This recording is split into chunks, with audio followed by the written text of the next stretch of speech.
Weekly market update. इस video में decode करेंगे इस वीक की इम्पोर्टेंट स्टॉक मार्केट की खबरों को। सबसे पहले बात करेंगे इंडिया का बेंचमार्क इंडेक्स निफ्टी की। निफ्टी ने एक साल में 25% का रिटर्न दिया है और ये दुनिया की बाकी बेंचमार्क इंडेक्स से कई ज़्यादा है।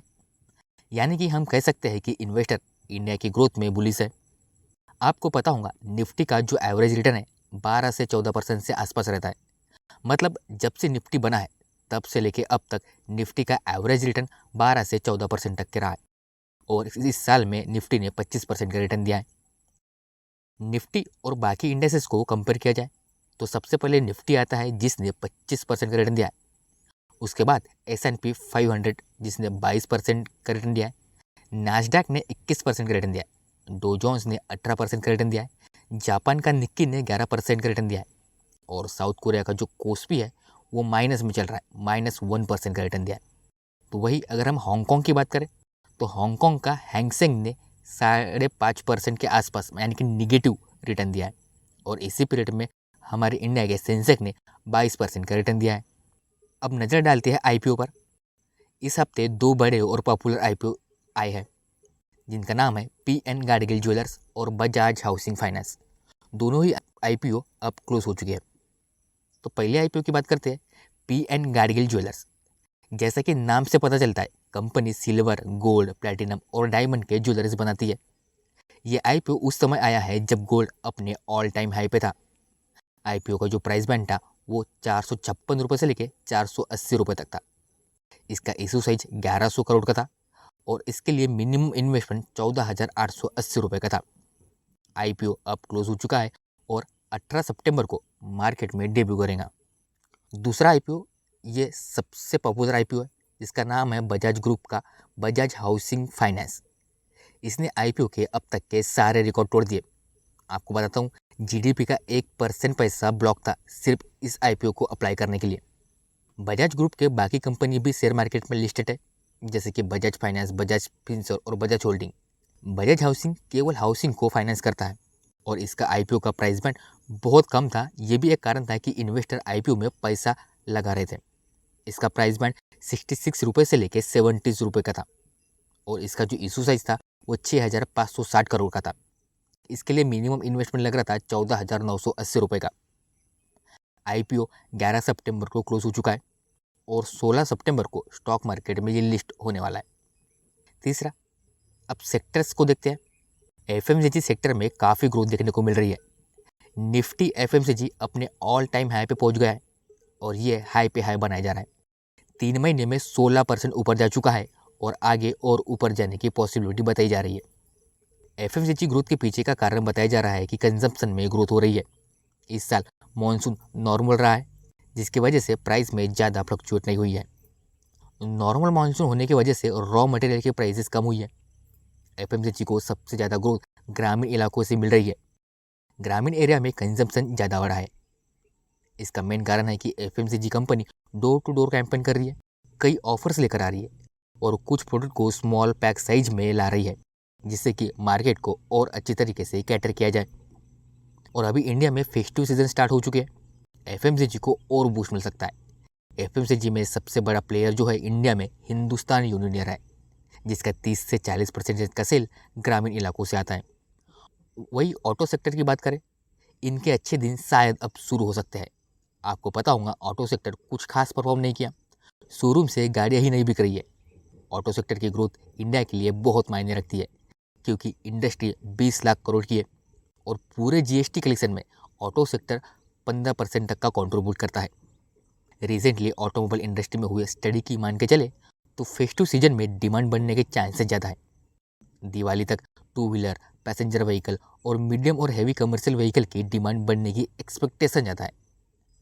टू व्हीलर की ग्रोथ आने वाले फेस्टिव सीजन तक 15% तक बढ़ सकती है और पैसेंजर व्हीकल की ग्रोथ सिंगल डिजिट तक रह सकती है, ऐसा इंडस्ट्री के लोगों का मानना है। तो भाई आत्मनिर्भर भारत को आगे बढ़ाते हुए लोकसभा में पास हुआ है भारतीय वायुयान विधेयक बिल 2024। यानी कि इंडिया अब पूरी तरह से आत्मनिर्भर होना चाहता है कमर्शियल एयरक्राफ्ट मैन्युफैक्चरिंग में। इंडिया खुद एयरप्लेन मैन्युफैक्चर करेगा, खुद के लिए भी और इसको बाकी देशों में भी इंपोर्ट करेगा। और साथ ही साथ MRO यानी मेंटेनेंस, रिपेयर और ओवरहॉल की सर्विस भी प्रोवाइड करेगा। ऐसे हमारे सिविल एविएशन मिनिस्टर के राम मोहन नायडू का कहना है।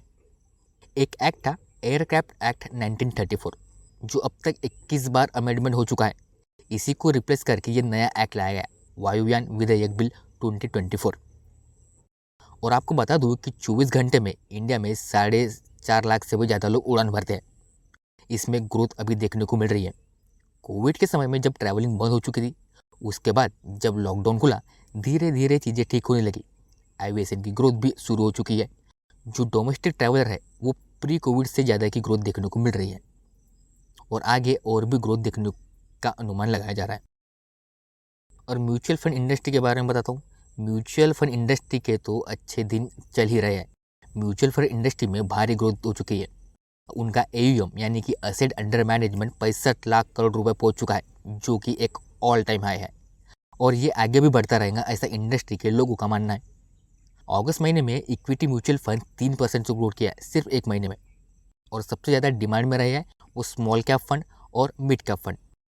अगस्त में सिप का इनफ्लो अपने ऑल टाइम हाई पे पहुंच चुका है और इंडस्ट्री के माने तो ये आगे और बढ़ने के चांसेस लग रहे हैं।